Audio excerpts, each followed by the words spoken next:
Hello बच्चा लोग, एक बार फिर से आप सभी का बहुत बहुत स्वागत है। बहुत बेसब्री से आप इस वीडियो का इंतजार कर रहे थे। तो आज का जो डेटा है बहुत अच्छे तरीके से हम आपको बताएंगे। कौन कौन से कैटेगरी के लिए कौन कौन सी ब्रांचें भर गई हैं और कुछ संख्या भी बताएंगे, कितनी सीटें खाली हैं। ठीक है, जैसे 4 सीट 5 सीट, इस तरीके से डेटा भी आपको हम बताएंगे। ठीक है, तो बहुत ध्यान से सुनिएगा, ध्यान से समझिएगा। पूरी वीडियो जो है शुरू से लेकर के अंतिम तक देखिएगा, सारी चीजें समझा कीजिए, क्योंकि ऐसा ना हो कि बाद में आपको जो चीज बताई जाए और आप ना सुने और वहां पर जा करके आपको प्रॉब्लम हो। ठीक है, तो देखिए, सबसे पहले हम अनरिजर्व बॉयज की बात करेंगे, जैसे कि जिसकी कोई भी कैटेगरी नहीं है, जैसे कि ओबीसी, ईडब्ल्यूएस, एससी, एसटी, कोई भी कैटेगरी नहीं है, या फिर वो अपना कैटेगरी सर्टिफिकेट, जिसको कास्ट सर्टिफिकेट कहते हैं, नहीं ले गया है तब। तो उनके लिए सारी ब्रांचेस भर गई हैं। केवल और केवल ट्यूबवेल ब्रांच खाली है, जिसमें 4 सीट बची है ट्यूबवेल की। ठीक है, बॉयज के लिए बता रहे हैं। और आईसी ब्रांच खाली है, जिसमें आईसी ब्रांच की 4 सीटें बची हुई है।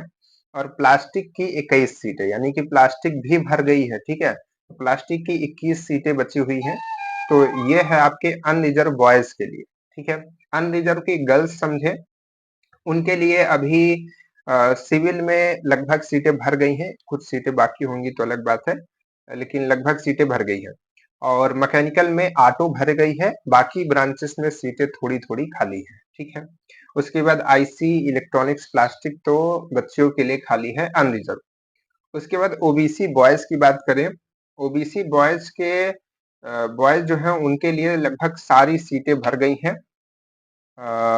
सारी जो ब्रांचेस है वो भर गई हैं। केवल और केवल ट्यूबवेल जो है उसमें 14 सीट बची है, आईसी में 14 सीट बची है, और प्लास्टिक में भी 14 सीट बची है।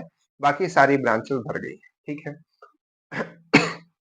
ओबीसी गर्ल्स की बात करें तो ओबीसी गर्ल्स में अभी सिविल में भी सीटें हैं और मैकेनिकल में भी सीटें हैं, आईसी, प्लास्टिक, इलेक्ट्रॉनिक्स में भी सीटें हैं ओबीसी गर्ल्स के लिए। ठीक है, और उसके बाद है जनरल में ईडब्ल्यूएस की बात करें तो उसमें आपका इलेक्ट्रिकल भर गया है, सिविल में ब्रांचेस भर गई हैं, सिविल में सीटी में बहुत कम सीटें खाली हैं, पीएचई और मैकेनिकल अभी पूरा खाली है। ठीक है, एससी और एसटी कैटेगरी की बात करें बॉयज और गर्ल्स की, तो इसमें बॉयज की सीटें भर गई हैं। एक आध सीट बची होगी तो अलग बात है, क्योंकि भरने का पूरा इन्फॉर्मेशन नहीं आया है। एक आधी सीट लेकिन बची हुई है, क्योंकि 4 दिन बीत गया है काउंसलिंग का, तो भर गया होगा। हो सकता है एक आध सीट बची हो, तो पूरा भरने का इन्फॉर्मेशन नहीं आया है। तो लगभग आप मानिए कि इलेक्ट्रिकल तो भर ही गया होगा एससी कैटेगरी के बॉयज के लिए, गर्ल्स के लिए खाली होगा।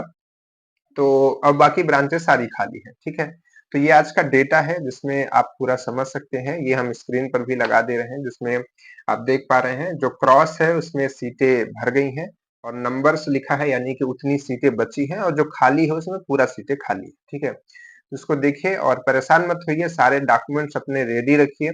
और पैसा बच्चे बोल रहे थे कि कैसे लाएं, तो कैश में आप दें। ठीक है, कैश आप हमने आपको कई बार बताया कि कैश में पैसा ले जाए। कितना लग रहा है? लगभग 22,000 के करीब, 21,840 लगता है, और 1,000 काउंसलिंग का शायद अलग से लगता है। तो आप 22 से 23,000 रुपए लेकर के जाए। ठीक है, कैश में लेकर के जाए। और बाकी अगर आपके पास कोई समस्या है, कोई दिक्कत है, कोई प्रॉब्लम है, तो कमेंट्स में जरूर बताएं। और इन्फॉर्मेशन के लिए चैनल को सब्सक्राइब करके रखें, तभी आपको इन्फॉर्मेशन मिलती रहेगी। Okay, bye bye.